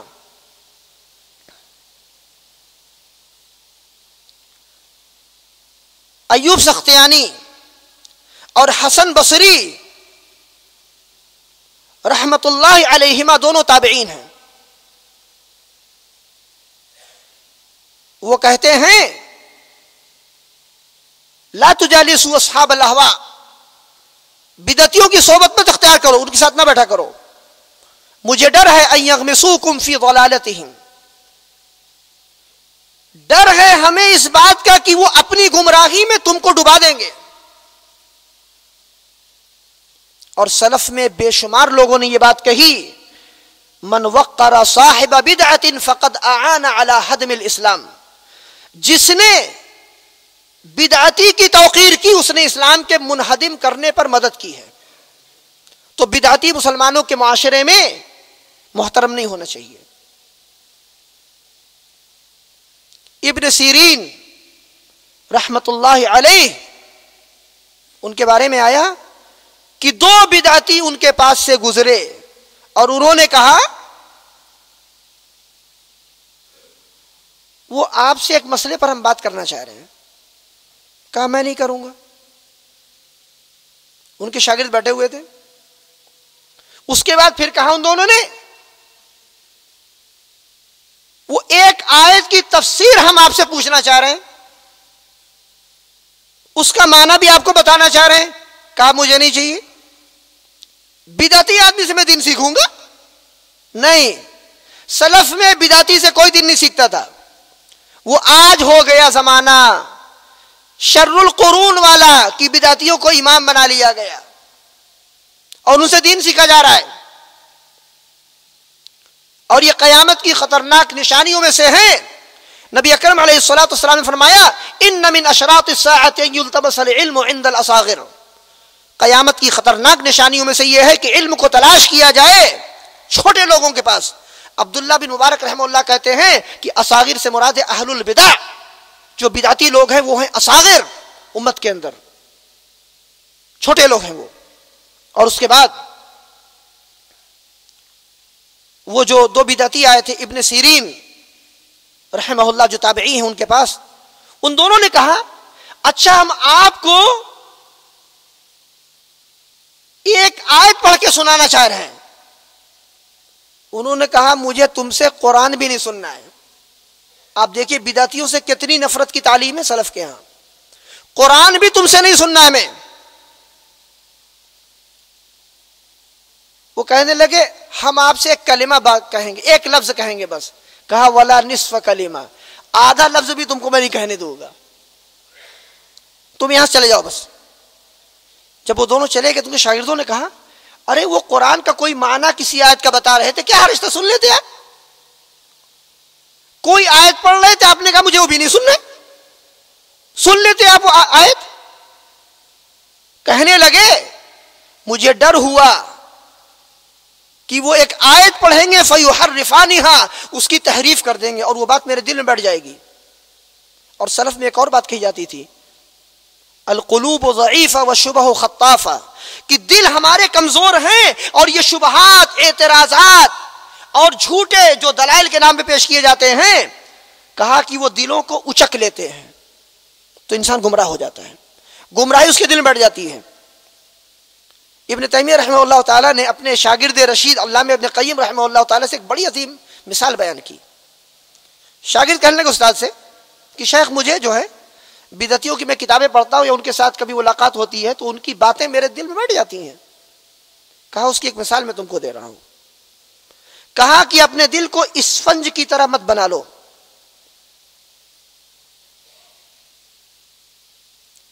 اسفنج آپ نے لے لیا، پانی ہے، دودھ ہے، تیل ہے، کوئی بھی چیز ہے آپ جس میں ڈالیں گے وہ جذب کر لے گا. کہا اپنے دل کو بناؤ آئینے کی طرح. آئینہ تمہارے پاس ہی ہے، اس آئینے میں آپ دیکھیں گے آپ کے چہرے پہ کہاں کچھ لگا، ہاں صاف کر لیا آپ نے. اپنے دل کو کتاب و سنت کا آئینہ بنا لو. وہ کب بنے گا آئینہ؟ جب کتاب و سنت کے دلائل موجود ہوں گے دل کے اندر محفوظ. تو جو شبہ، جو دلیل، جو بدعتی کی باتیں گزریں گی آپ اس کو حق اور باطل جانتے جائیں گے، اس کی تردید آپ کریں گے. اسی لیے کتاب و سنت کا علم سیکھنا چاہیے اور صرف علماء کتاب و سنت سے سیکھنا چاہیے، بس کسی بدعتی سے نہیں. تو کہا اپنے دل کو آئینے کی طرح بناؤ. آئینے میں کوئی بھی چیز آئے گی اس سے وہ جذب نہیں کرے گی اس میں، اور نہ اس سے وہ مس کر کے رکے گی، وہاں ٹکرائے گی اور گر جائے گی. آئینے پر آپ کو چیز پھینک کے دیکھیے، ٹکرائے گی اور گر جائے گی وہ. کہا اسی طرح ایمان والے کا دل ہونا چاہیے. اس کے بعد بدعات کی مصیبتیں امت میں کیا ہیں؟ مفاسد، نقصانات اور عذاب. چند ایک کی طرف میں اشارہ کر رہا ہوں. بدعات سے امت میں تفرقہ ہوتا ہے، پارٹیاں بنتی ہیں، دلوں میں نفرت قائم ہوتی ہے، بھائی بھائی سے دور، بہن سے دور، خاندانوں سے دور، اور امت میں تکفیر قائم ہوتی ہے. بھائی اپنے بھائی کے خلاف تلوار، اسلحہ، بم، سب کچھ استعمال کر لیتا ہے. ابھی آپ دیکھ رہے ہیں عالم اسلام کے اندر اور دنیا میں بھی کہ دین کے نام پر، جہاد کے نام پر کتنے تماشے ہوئے. جس سے ہو رہا ایک پارٹی بنائی اور جہاد کے نام پہ شروع ہو گیا بم مارنا یہاں. ارے بھائی اسلام امن و امان کا دین ہے، اپنی مرضی کا تھوڑی ہے. جس کو چاہے وہ جہاں چاہے، جس محلے میں چاہے شروع کر دے لڑائی، اور کہتے بھائی ہم دو جہاد کر رہے ہیں. دیکھیے بھائی، جہاد کی بنیادی شرط ہے مسلمانوں کی استطاعت اور قوت، اور اس کے بعد حاکم وقت کی قیادت. یہ شرط ہے جہاد میں. حاکم وقت جہاد کا فیصلہ کرے گا، عوام اور امت نہیں کرے گی. کہ 200 آدمی 500 آدمی نے ایک پارٹی بنائی اور اپنا ایک امیر بنا لیا اور لگے یہاں وہاں بم پھوڑنے. جہاد ہے یہ؟ تو یہ بدعات میں سے ایک مسئلہ یہ بھی ہے. دیکھیے، کیونکہ جہاد ایک عظیم عبادت ہے یہ، اور عبادت بغیر شریعت کی دلیل نہیں کرنی چاہیے. تو بدعات کے کیا نقصانات ہیں؟ تفرقہ، دلوں کی دوری، رشتوں کا کاٹنا، لوگوں کا خون بہانا، پارٹیاں بنانا اور دین کو حصے بخروں میں تقسیم کر لینا فرقے کے نام پر. تنظیم، جماعت، پارٹی، اور ہر پارٹی اللہ کا نام لیتی ہے اور دین کا نام لیتی ہے. کیا یہی دین لے کے آئے تھے نبی اکرم علیہ السلام؟ قرآن مجید نے بتایا، کہا ان الذین فرقوا دینہم وکانوا شیعا لست منہم فی شیء. جن لوگوں نے اپنے دین کو فرقوں میں تقسیم کر لیا، اے ہمارے عظیم پیغمبر، آپ کا ان لوگوں سے کوئی تعلق نہیں ہے. قرآن تو یہ کہہ رہا ہے. اور یہاں پارٹیاں بنائی، کچھ پارٹیاں 50 سال پہلے بنی، کچھ 25 سال پہلے، کچھ 70 سال پہلے کوئی فرقہ بنا. سب کی تاریخ آپ دیکھ لیجئے، سب کی نسبتیں آپ دیکھ لیجئے. پارٹی فرقے 50 70 100 سال 200 سال 300 سال، اس کے بعد کہانی ختم. تو اسلام کیا تھا؟ اسلام تو کتاب و سنت کا نام تھا. کتاب و سنت، اس کے علاوہ کوئی اسلام نہیں. اور اس اسلام کو سمجھنا ہے صحابہ رضی اللہ تعالیٰ عنہم کے طریقے کے مطابق، اسلاف کرام رضی اللہ تعالیٰ عنہم کے مطابق سمجھنا ہے. اپنی عقل و سمجھ اسلام کو نہیں سمجھنا ہے. وہیں سے بدعات پیدا ہوتی ہیں. اس کے بعد ہم آتے ہیں بدعات کی اقسام کیا ہیں. بدعات کی کئی قسمیں اہل علم نے بیان کی ہیں. بنیادی اور پہلی قسم ہے، ایک بدعت حقیقی ہوتی ہے اور ایک اضافی ہوتی ہے. بدعت حقیقی کی میں کچھ مثال آپ کو دیتا ہوں، وقت بالکل تنگ ہوتا جا رہا ہے، میں چند مثالیں دے کے بات ختم کرتا ہوں انشاءاللہ. حقیقی بدعت وہ بدعت جس کی کوئی شرعی دلیل کتاب و سنت اور سلف کے عمل میں نہیں ہے، یہ بدعت حقیقی ہے. جیسے ایک چیز حلال ہے اس کو حرام کر دینا، یا ایک حرام ہے اس کو حلال کر لینا، یا کوئی ایسی عبادت ایجاد کر لینا جو کتاب و سنت میں نہیں ہے. ایک دو مثال دے دیتا ہوں. نبی اکرم علیہ السلام کے زمانے میں صحابہ رضی اللہ تعالیٰ عنہ سفر میں گئے تو بعض صحابہ نے آپ سے مشورہ لیا، کہا کہ اللہ کے رسول، ہم لوگ جو ہے شادی نہیں کر سکتے، تو ہم لوگ ویجا کرنا چاہتے ہیں. میں اس کی تعبیر حقیقت میں اردو میں نہیں کرنا چاہ رہا ہوں، یعنی اپنی شہوت کو ختم کرنے کے لیے جو طبی طریقہ ہے ہم اسے اختیار کرنا چاہ رہے ہیں. تو نبی اکرم علیہ السلام نے صحابہ کو منع کیا. ایک مثال یہ ہے. دوسری مثال بخاری کی ایک حدیث ہے، اور پہلی حدیث بخاری میں جو بتائی آپ سے، کہ ابو بکر رضی اللہ تعالی عنہما کی ملاقات حج میں ایک خاتون سے ہوئی.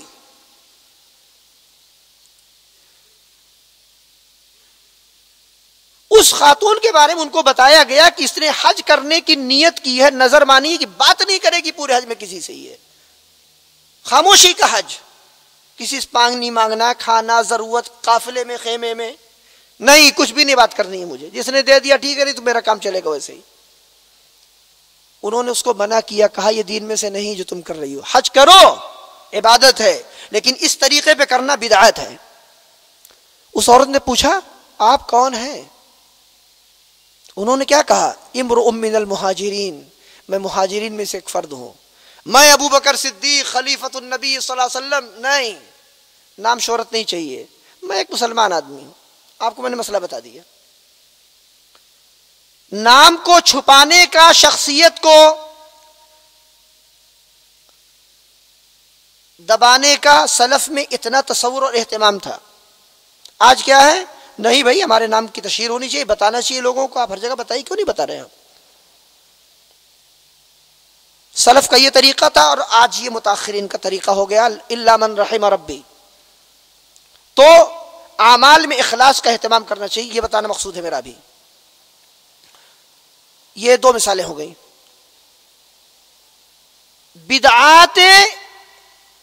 بدعات میں سے ایک قسم ہے اضافی بدعت. پہلی بتائی حقیقی بدعت کہ ایک عمل کا وجود نہیں ہے, اسے ہم نے ایجاد کر لیا, کتاب و سنت اس کی کوئی دلیل نہیں ہے, وہ بدعت حقیقی ہے.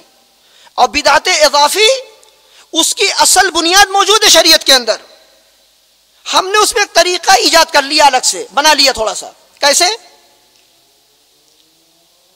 جیسے نماز پڑھنے کی شریعت میں بڑی فضیلت ہے, لیکن ہم نے کیا ایجاد کر لیا, ظہر کی نماز ہم پڑھیں گے اور ہر رکعت میں دو دو رکوع کر, دو سجدے ہیں نا, ہر رکعت میں دو سجدے ہیں اور 4 رکعتیں ظہر میں. ہم کہتے ہیں بھائی ہر رکعت میں ہم لوگ دو دو رکوع پڑھیں گے, زیادہ ثواب ملے گا. یہ بدعت کا عمل ہوگا. ذکر شریعت میں ایک ممدوح اور عظیم عمل ہے, ذکر الہی. ذکر الہی کے طریقے نکالیں گے کہ 1000 دانے کی تسبیحیں 1 لاکھ دانے کی بنوائی جائیں اور مسجدوں میں عبادت خانوں میں رکھ دی جائیں, محفلوں میں رکھ دی جائیں اور لوگوں کو دیا جائے, کہا بھائی سب لوگ بیٹھ کے گنیے, یا دانے اور چنے تقسیم کر دیے جائیں اور کہا جائے 100 بار سبحان اللہ, 100 بار اللہ اکبر, 100 بار لا الہ الا اللہ, 2 لاکھ بار یہ, 1 کروڑ بار لا الہ الا انت سبحانک انی کنت من الظالمین. یہ طریقہ ایجاد کر لیا جائے. ذکر کرنا ثابت ہے, نیا طریقہ ایجاد کرنا اسے بدعت ہے, اسے کہتے ہیں بدعت اضافی. روزہ رکھنا دین ہے, نفلی روزہ عبادت, لیکن ایک آدمی کہتا ہے میں پورے سال کا روزہ رکھوں گا, یہ عمل ایک بدعت کا خطرناک عمل ہوگا. نبی اکرم علیہ الصلوۃ والسلام فرمایا من صام الدہر کلہ فلا صام ولا افطر. جس نے پورے سال کا روزہ رکھا نہ اس نے روزہ رکھا نہ روزہ چھوڑا, یعنی کوئی اس کے اجر و ثواب نہیں. اور ایک اور لفظ آیا حدیث میں, من صام الدہر ضیقت علیہ جہنم ہکذا. جس نے پورے سال کا روزہ رکھا جہنم اس پر ایسے تنگ کر دی جائے گی, یعنی وہ عبادت کر رہا ہے, اجر و ثواب کی نیت سے کر رہا ہے اور جہنم میں جا رہی ہے, بتا رہے ہیں نبی اکرم علیہ الصلوۃ والسلام. تو نماز, روزہ, حج, زکوٰۃ, قربانی, ذکر الہی, تلاوت قرآن, یہ سب مشروع اور فضائل کے اعمال ہیں, لیکن ان میں ایک نیا طریقہ ایجاد کر کے کیا جائے وہ عمل بدعت کا ہوگا. حج کرنا عظیم عبادت ہے اور سارے گناہوں کی مغفرت کا اس میں اعلان کر دیتا اللہ رب العالمین. تو سب لوگ حج میں جاتے ہیں ذی الحج کے ایام میں, اور بہت بھیڑ لگتی ہے, مشقت بھی ہوتی ہے لوگوں کو. تو مسلمان لوگ کیا کریں, مشورہ کریں اور حج کو سال میں 2, 3, 4 قسم میں بانٹ لیں. کچھ لوگ رمضان میں جائیں گے 2 لاکھ 10 لاکھ, کچھ لوگ جائیں گے محرم میں, کچھ ذی الحج میں چلے جائیں گے, کچھ شعبان میں کر لیں گے. سال میں 2, 3, 4 قسمیں بنا لیں. تو عرفات وہی عرفات کا میدان ہے, منا کا میدان وہی ہے, مزدلفہ بھی وہی ہے, کعبہ بھی وہی ہے، صفا مروہ بھی وہی ہے، قربانی بھی آپ وہی کر سکتے ہیں. لیکن جو حج کیا جائے گا رمضان میں یا شوال میں یا سال کے کسی اور مہینے میں، اس حج کی کیا قیمت اللہ تعالیٰ کے ہاں؟ یہ ہے تشریع، ایسی شریعت سازی ما انزل اللہ بہا من سلطان، اللہ نے اس کی کوئی دلیل نہیں اتاری. یہ سب بدعات میں کے مثالوں میں سے ہیں. تو بدعت اضافی کی مثال یہ آپ کو دے دی. ایک مثال بہت عام ہے یہاں پر دیکھیے. درود پڑھنا ایک عظیم عبادت ہے. درود پڑھنا درود اللہ کے نبی صلی اللہ علیہ وسلم پر دعا بھیجنا، سلام بھیجنا ایک عظیم عبادت ہے. لیکن وضو کے بعد درود، کھانے سے پہلے درود، کھانے کے بعد درود، اذان سے پہلے درود، اذان کے بعد درود، کیا ہے یہ؟ ارے بھائی نبی صلی اللہ علیہ وسلم نے درود پڑھنے کی فضیلت بتائی ہے، لیکن کسی خاص موقع کے ساتھ اگر ہم کریں گے تو عمل بدعت کا ہو جائے گا. آپ بغیر وقت کی تعین کے آپ درود پڑھتے رہیے، لیکن آپ کہیں نہیں جب وضو کریں تو آپ درود بھی پڑھیے گا، جب وضو کریں تو آپ گردن کا مسح بھی آپ کیجئے گا، جب وضو کرنا ہے تو آپ اپنے ہاتھ بھی یوں پوچھئے گا، اور جب آپ نماز میں اقامت کہیں یا اذان دیں تو آپ کہیں اعوذ باللہ من الشیطان الرجیم بسم اللہ الرحمن الرحیم اللہ اکبر. دیکھا میں نے بہت لوگوں کو اذان دے رہے ہیں پہلے اعوذ باللہ بسم اللہ، اقامت کریں اعوذ باللہ بسم اللہ. کیا ہے یہ بدعت کا عمل ہے. عبداللہ بن عمر رضی اللہ تعالی عنہما کے بارے میں آیا کہ ایک مرتبہ ایک آدمی سامنے بیٹھا تو اسے چھینک آئی. اس نے کہا الحمدللہ والسلام علی رسول اللہ، چھینک پر اللہ کی تعریف اور نبی صلی اللہ علیہ وسلم پر درود. انہوں نے کہا یہ کیا کیا تم نے؟ اس نے کہا میں نے درود ہی تو پڑھا، کیا غلط کام کیا ہے؟ کہا درود ہم بھی پڑھتے ہیں نبی صلی اللہ علیہ وسلم پر، لیکن چھینک آنے پر نبی اکرم علیہ السلام نے یہ نہیں سکھایا. آپ نے کہا کہ الحمدللہ کہو یا الحمدللہ علی کل حال کہو، یہ آپ نے سکھایا. جس موقع پر جو سکھایا اس کام کو اس طرح کرنا وہ عبادت ہے، اور اس کام کو اس موقع پہ نہ کرنا، دوسرے موقع پہ لے جانا، اسی کا نام بدعت ہے. یہ ہمیں سمجھنا ہے. تو بدعات حقیقی ہوتی ہیں اور کچھ اضافی ہوتی ہیں. اس کے بعد کچھ بدعات ایسی ہوتی ہیں، ایک اور تقسیم علماء نے کی ان کے بارے میں، وہ بدعات جو انسان کو کفر تک پہنچا دیتی ہیں، اور وہ بدعات جو انسان کو کافر نہیں بناتی ہیں، کفر کے دائرے میں نہیں لے جاتی ہیں، فاسق بنا دیتی ہیں. مکفرہ غیر مکفرہ ان کو کہتے ہیں. بدعات مکفرہ اور بدعات غیر مکفرہ یا مفسقہ بھی کہا گیا. بدعات مکفرہ اور غیر مکفرہ دونوں کی مثال آپ کو دے دیتا ہوں. وہ بدعات جن کے ارتکاب سے انسان کافر ہو جاتا ہے، جیسے جہمیہ وغیرہ کی بدعات ہیں، یعنی اللہ رب العالمین کے اسماء علیاء، اسماء حسنہ، صفات علیاء، ان کا انکار کرنا، یا یہ اعتقاد رکھنا کہ اللہ رب العالمین کلام ہی نہیں کرتا ہے، اور یہ اعتقاد رکھنا کہ اللہ رب العالمین عرش معلی پہ نہیں ہے. تو اس طرح کے عقائد کفر کے عقائد ہیں، انسان کو کافر بنا دیتے ہیں. ایک ایک فرد کی تکفیر میں نہیں بتا رہا ہوں، مسئلہ بتا رہا ہوں، مسئلے سے انسان کافر ہوتا ہے. لیکن وہ فرد کافر اسے کب کہا جائے گا؟ جب اس پر حجت قائم کر دی جائے گی، مسئلے کو دلائل سے سمجھا دیا جائے گا، اور اس کی لا علمی، جہالت یا تعویل اس کا جواب دے دیا جائے. وہ کہے گا نہیں میں تو کروں گا، تب اسے کہیں گے. اور وہ کون کرے گا؟ عوام کا کام نہیں کسی کافر بنانا یا بتانا. یہ کبار علماء کی ذمہ داری ہے، کیونکہ حقیقت میں یہ اللہ اور اس کے رسول صلی اللہ علیہ وسلم کی طرف سے دستخط کرنے کی ذمہ داری ہے. تو ہر آدمی دستخط کرے گا اللہ کی طرف سے، کبار علماء کا کام ہے یہ. تو اس امت میں ایک خطرناک فتنہ اور بدعت تکفیر کا فتنہ بھی ہے، اسے ہم لوگ سمجھیں اور اس کی خطرناکی کو محسوس کریں. اور دوسری بدعت جو انسان کو کافر نہیں بناتی ہے، جیسے شریعت کے بہت سے دلائل میں تعویل کرنا،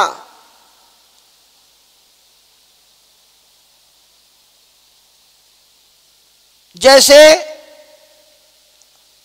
اشاعرہ، ماتریدیہ، معتزلہ، ان لوگوں کے عقائد ہیں. عقائد میں ان لوگوں کو ہدایت پر سمجھا جاتا ہے اور یہ لوگ گمراہ ہیں.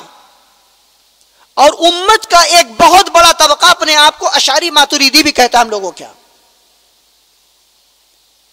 وہ اللہ رب العالمین کی صرف 7 صفات کو مانتے ہیں، باقی سب کی تعویل کر دیتے ہیں. قرآن مجید تک کو کہتے ہیں کہ قرآن مجید یہ کلام نفسی اللہ تعالیٰ کی ذات میں ہے، اور وہ جبریل علیہ الصلوۃ والسلام کو اللہ نے بتایا، اور انہوں نے آپ کو نبی اکرم علیہ الصلوۃ والسلام، اللہ کے کلام کو نبی اکرم علیہ الصلوۃ والسلام تک اس طرح پہنچا دیا. معتزلہ کا ایک بڑا طبقہ، بڑا گروہ امت میں آج ہی موجود ہے. ان کے کیا عقائد ہیں؟ ان کے عقائد بھی ایسے کہ اللہ رب العالمین کے جو مبارک نام ہیں وہ اللہ تعالیٰ کی صفات پہ دلالت نہیں کرتے ہیں، ان کی وہ تعویل کر دیتے ہیں. اور وہ کہتے ہیں اللہ رب العالمین کا دیدار قیامت کے دن نہیں ہوگا، نہ جنت میں اس کا دیدار ہوگا، نعوذ باللہ. اور وہ کہتے ہیں کہ جو انسان فاسق ہو جاتا ہے وہ جنت اور جہنم دونوں کے درمیان اور ایمان اور کفر کے درمیان کے مرتبے میں ہوتا ہے. اس طرح کے عقائد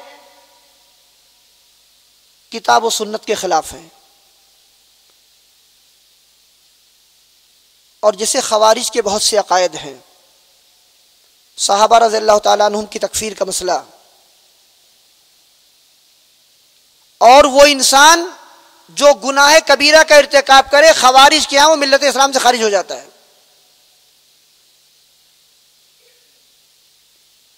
اور مسلمانوں کے خون کو خوارج حلال سمجھتے ہیں، حلال الدم ہے مسلمان ان کے ہاں، یہ باطل عقائد ہے ان کے ہاں. لیکن ان عقائد کی وجہ سے ہم لوگ ان کو یعنی اہل السنہ والجماعہ مسلمان سمجھتے ہیں، لیکن کہتے ہیں گمراہ ہیں، وہ بدعتی ہیں. ان عقائد کی وجہ سے وہ بدعتی ہیں، اسلام سے باہر نہیں گئے ہیں. علی رضی اللہ تعالی عنہ سے پوچھا گیا خوارج کے بارے میں، انہوں نے کیا کہا؟ پوچھا گیا اکفار ہم، کافر ہیں وہ لوگ؟ کہنے نہیں، من الکفر فروا، کفر سے بھاگے ہیں وہ لوگ. کہا تو کیا ہیں وہ لوگ پھر؟ کہا اخواننا بغوا علینا، وہ ہمارے بھائی ہیں، انہوں نے بغاوت کی ہم سے بس. یہ اس کے بعد آتے ہیں عقائد کی ایک اور تقسیم اہل علم کی ہے، بدعات کی میں بتانا چاہ رہا ہوں. بدعات کی تقسیم، وہ بدعات جن کا تعلق اعمال اور افعال سے ہے ان کو فعلی بدعات کہا گیا ہے. کچھ بدعات کا تعلق عقائد سے ہے، عقائد سے، جیسے بتایا ان لوگوں کے عقائد گمراہ فرقوں کے، اشاعرہ، ماتریدیہ اور معتزلہ وغیرہ کے جو عقائد ہیں، خوارج وغیرہ کے، وہ عقائد کتاب و سنت اور صحابہ رضی اللہ تعالیٰ عنہم کے عقائد نہیں ہیں. تو عقائد کی بدعتیں، افعال کی بدعتیں، اقوال کی بدعتیں. اقوال یعنی بہت سی باتیں ان لوگوں کی جن کا وہ اقرار کرتے ہیں وہ بدعت کی باتیں ہیں. یہ تقسیمات ہیں جو اہل علم نے بدعت کی ہیں. اور بہت سے شبہات ہیں بدعتیوں کے، میں نے ان شبہات کی طرف اشارہ کیا ہے. چند ایک کا میں ذکر بالکل مختصر کرنا چاہوں گا. قرآن مجید کو کہتے ہیں کہ 30 پاروں میں تقسیم کیا گیا. نبی اکرم علیہ الصلوۃ والسلام کے زمانے میں تو پاروں میں تقسیم نہیں تھا قرآن. جب بعد میں قرآن اب چھپا تو ہر پارے کا نام دیا گیا، پہلا، دوسرا، تیسرا، چوتھا، یہاں تک کہ 30 پارے ہو گئے. تو یہ تقسیم تو وہاں نہیں تھی، تو اس کو آپ لوگ بدعت کیوں نہیں کہتے؟ تو جواب یہ ہے اس کا کہ قرآن کی جو تقسیم 30 پاروں میں کی گئی ہے اس سے اللہ کا تقرب مقصود نہیں ہے، عبادت کی نیت سے نہیں کیا گیا، اس عمل کو آسانی کے لیے کیا گیا۔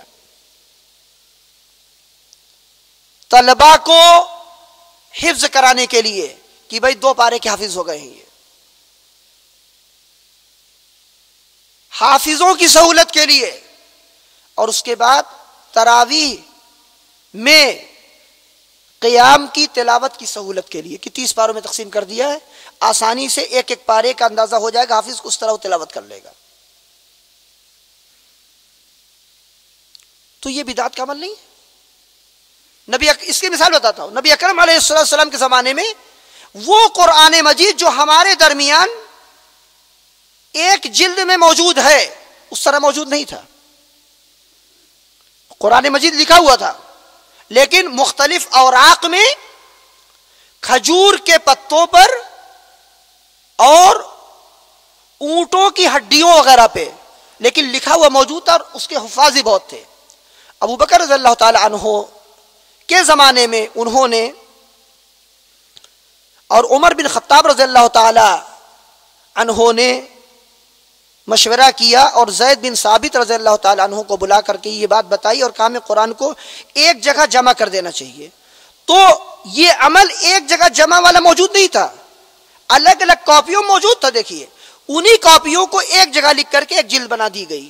اس کی یہ مثال ہے، کیوں؟ تاکہ قرآن محفوظ رہے۔ اسی طرح قرآن میں اعراب لگانا، زبر زیر، نقطے لگانا یہ موجود نہیں تھا پہلے، اس کو اہل علم نے بعد میں کیا لوگوں کی آسانی کے لیے۔ اگر کوئی بغیر اعراب کے بغیر نقطے کے پڑھ سکتا ہے وہ بغیر نقطے کا قرآن لے لے، کوئی بات نہیں۔ آپ نے نابینا بھائیوں کو دیکھا ہوگا، ان کے پاس بھی قرآن ہوتا ہے، وہ بھی لکھا گیا ہے۔ آپ دیکھیے ان میں صرف نقطوں کے نشانات ہوتے ہیں حروف کے لیے، اور آیتیں نہیں لکھی ہوتی ہیں، اور پڑھ لیتے ہیں پورا ان کو، کیونکہ مقصود ان کو قرآن کی آیات پڑھنا ہے۔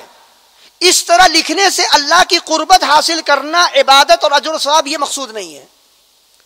قرآن مجید کو آپ جب طباعت کریں سفید کاغذ پہ آپ چھاپیں یا پیلے پہ کریں یا ہرے پہ کر دیں، یہ کوئی عبادت ہے کیا؟ کہ اگر ہم سرخ پر ہی کریں گے تو اجر و ثواب ملے گا، وہ قرآن ہوگا، نہ قرآن نہیں مانا جائے گا۔ وہ زرد اگر رنگ ہوگا تبھی مانا جائے گا، ورنہ نہیں، ایسا نہیں ہے۔ اس میں عبادت کی نیت نہیں ہے کہ ہم سفید کاغذ لگائیں گے تو ثواب ملے گا ورنہ گناہ ملے گا یا کچھ بھی نہیں ملے گا، یہ تصور نہیں ہے۔ تو یہ مثال ہے ان کی۔ اسی طرح تہجد میں جو اذان دی جاتی ہے غیر رمضان میں، کہتے صاحب وہ بدعت ہے، کیوں؟ پہلے نہیں ہوتی تھی۔ ارے یہ تصور ہی غلط ہے کہ پہلے نہیں ہوتی تھی اذان۔ تہجد کی اذان رمضان میں غیر رمضان میں نبی اکرم علیہ الصلوۃ والسلام کے زمانے سے ہو رہی ہے۔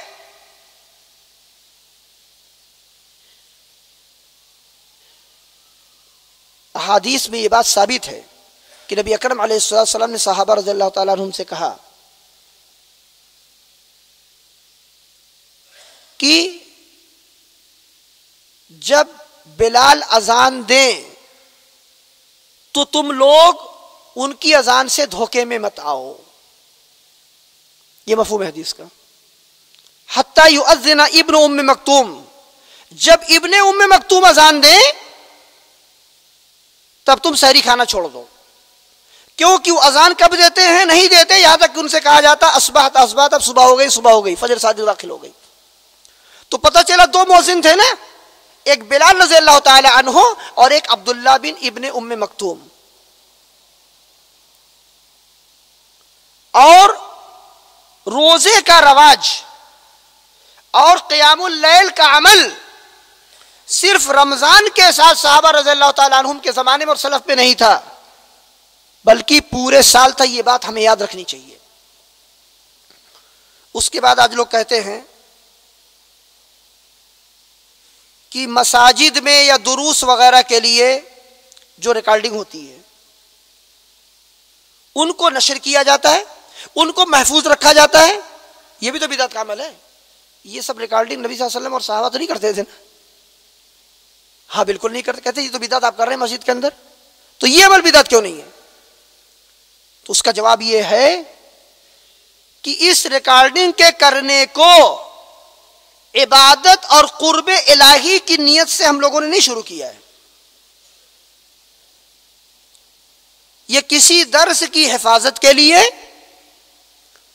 اور اپنی بھی حفاظت کے لیے اور ایک نظام کی پابندی کے لیے اس کو کیا جا رہا ہے۔ اس کو نشر بھی کیا جا سکتا ہے لوگوں کے افادے کے لیے، جیسے جمعہ کے خطبے کی اشاعت ہوتی ہے حرمین کے، مکہ مدینہ میں خطبہ ہوتا ہے جمعہ کا، پوری دنیا دیکھتی ہے۔ کیا مطلب ہے؟ وہ خطیب جو خطبہ دے، کیا وہ سمجھتا ہے کیا کہ اگر یہ لوگ دنیا میں ٹی وی پہ دکھائیں گے تبھی میرا خطبہ صحیح ورنہ بدعت ورنہ غلط ہو جائے گا؟ کبھی نہیں سمجھتا ہو۔ نہ وہ نشر کرنے والوں کا اعتقاد ہوتا ہے، نہ خطیب کا اعتقاد ہوتا ہے، نہ امام کا ہوتا ہے۔ اسے عبادت سمجھ کے اجر و ثواب کی نیت سے، اللہ کی قربت حاصل کرنے کی نیت سے نہ اسے نشر کیا جاتا ہے نہ ریکارڈ کیا جاتا ہے۔ یہ جواب ہے اس کا۔ تو اس طرح سے بہت سے اشکالات اور بہت سے شبہات ہیں جو لوگ دنیا کے اندر پھیلاتے رہتے ہیں۔ کس لیے؟ اپنی بدعات کو پھیلانے کے لیے اور اپنی حرکتوں پر پردہ ڈالنے کے لیے کہ ہم لوگ یہ کرتے ہیں تو آپ بھی تو یہ کر رہے ہیں، آپ بھی تو بس پر سواری پر بیٹھ کے مینا سے عرفات اور عرفات سے مینا اور وہاں سے مکہ سب جگہ جاتے ہیں، نبی اکرم علیہ السلام کی سواری پہ تو نہیں گئے تھے؟ ارے بھائی یہ مسئلہ الگ ہے، وہ الگ ہے۔ وہ کوئی عبادت کے لیے آدمی نہیں بیٹھتا، پیدل بھی جاتے ہیں، جس کو سواری مل کے جاتا ہے ورنہ پیدل ہی آدمی جاتا ہے پورے حج میں۔ معلوم یہ ہو کہ کوئی بھی مسلمان اس سواری اس کار پر بیٹھنے کو، بس پر بیٹھنے کو قرب الہی کی نیت سے نہیں استعمال کرتا اس سواری کو، تو بدعت کیسے کہیں گے اسے؟ لیکن اگر کوئی یہ تصور کرے کہ میں اس موبائل کو لے کر کے میں نماز میں قرات کروں گا تب میری عبادت اور نماز صحیح ہوگی اور مجھے اجر و ثواب بھی ملے گا اس موبائل کے دیکھنے پر، تو یہ عمل بدعت ہو جائے گا۔ لہذا بدعت کی جو تعریف ہے اسے ہمیشہ یاد رکھیں۔ بدعات دین کو منہدم کر دیتی ہیں، دین کی شکل کو بدل دیتی ہیں، مسلمانوں کو فرقے میں ڈال دیتی ہیں، مسلمانوں کو بدعات کمزور کر دیتی ہیں، نفرتیں ان سے پھیل جاتی ہیں، خاندانوں کے اندر دوری قائم ہو جاتی ہے، مسلمانوں کی دنیا پر اثر پڑتا ہے اور آخرت بھی ان کی تباہی پر لگ جاتی ہے۔ اس لیے ہم تمام کو چاہیے کہ ہم نبی اکرم علیہ الصلوۃ والسلام سے بے پناہ محبت کریں اور آپ کے دین کو، آپ کی شریعت کو، آپ کے طریقے کو، آپ کی سنت کو کافی سمجھیں، دنیا کے لیے بھی اور آخرت کے لیے بھی، جہنم کی آگ سے نجات کے لیے بھی اور جنت کے اونچے منازل اور مراتب اور درجات تک پہنچنے کے لیے بھی۔ جو لوگ بدعات سے جتنا دور رہیں گے، سنتوں کا اہتمام کریں گے، نبی اکرم علیہ الصلوۃ والسلام کے طرز عمل پہ چلیں گے، صحابہ رضی اللہ تعالی عنہم کے طریقے کو اپنائیں گے، حقیقت میں وہی لوگ اللہ رب العالمین کے چہیتے بن جائیں گے۔ اللہ رب العالمین سے دعا ہے کہ اے رب جلیل، تو اپنے عظیم کرم سے ہم لوگوں کو نبی اکرم علیہ الصلوۃ والسلام سے سچی محبت کرنے والا بنا دے،